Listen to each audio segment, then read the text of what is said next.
I don't want to call Alien 3 from 1992 Fall from Grace, but it kind of is a step down. I do think that David Fincher is a fantastic director, but this is probably right in the it's in the lower tier of what he's done.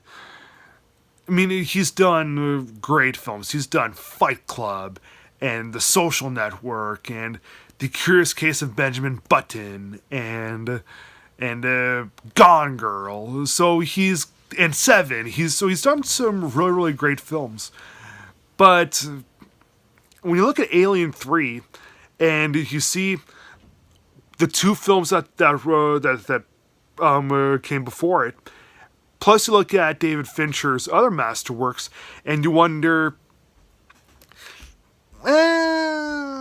well, that's ultimately the reaction to this film, because this has more flaws than the previous two, and it has less wow than the previous two also. I don't want to say that the wow factor is completely gone in this, because there are a few really cool moments, like when the movie goes first person and it swerves like all around the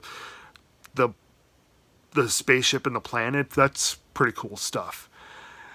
There are some cases where we get to see the alien, and that's also pretty cool stuff. I just adore the way these aliens look. They look awesome.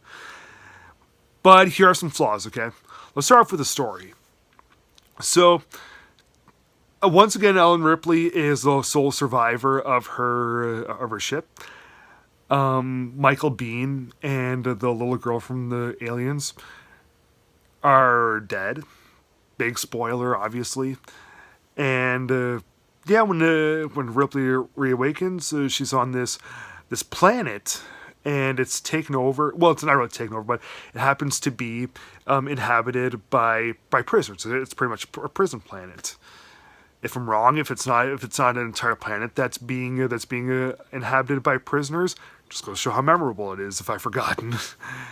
So, when Ripley is on that planet, she's the only woman, and she feels she's the whole story of her being on that planet, and the alien also being on that planet.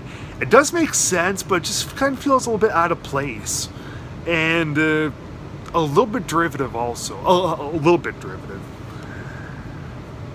But ultimately, the real big thing that this movie is at fault for is a little too often in the film the aliens are computer animated. The movie came out in 1992. Okay, so CGI wasn't quite at the level that we're at right now, 30-some years later, but still, you can still tell the parts where the alien actually was an actual real thing, and when the alien was CGI, because you could really tell the difference in some scenes. The bits where the alien is CGI, the one moment gets ruined. It doesn't like fall smack on its face just because the alien looks so awesome. It's just one of those, like, you can CGI. Who does try to go for its cases, for its themes of gender stuff, and it does try to really incorporate kind of a bizarre story to its advantage. It really does try to make the best of it. But it doesn't quite reach the level of the first two. I'm sure that if this was like David Fincher's fourth or fifth movie, it would have been a masterpiece. He would have been able to use everything to his advantage, and it would have been amazing. But the way that stands right now, Alien 3 is a good movie, but nothing more. So I'm going to give it 3 stars out of 4. Everyone, thanks for watching. Be sure to subscribe and like this video, and I'll definitely be posting more things in the next couple of days. Have a good day, folks.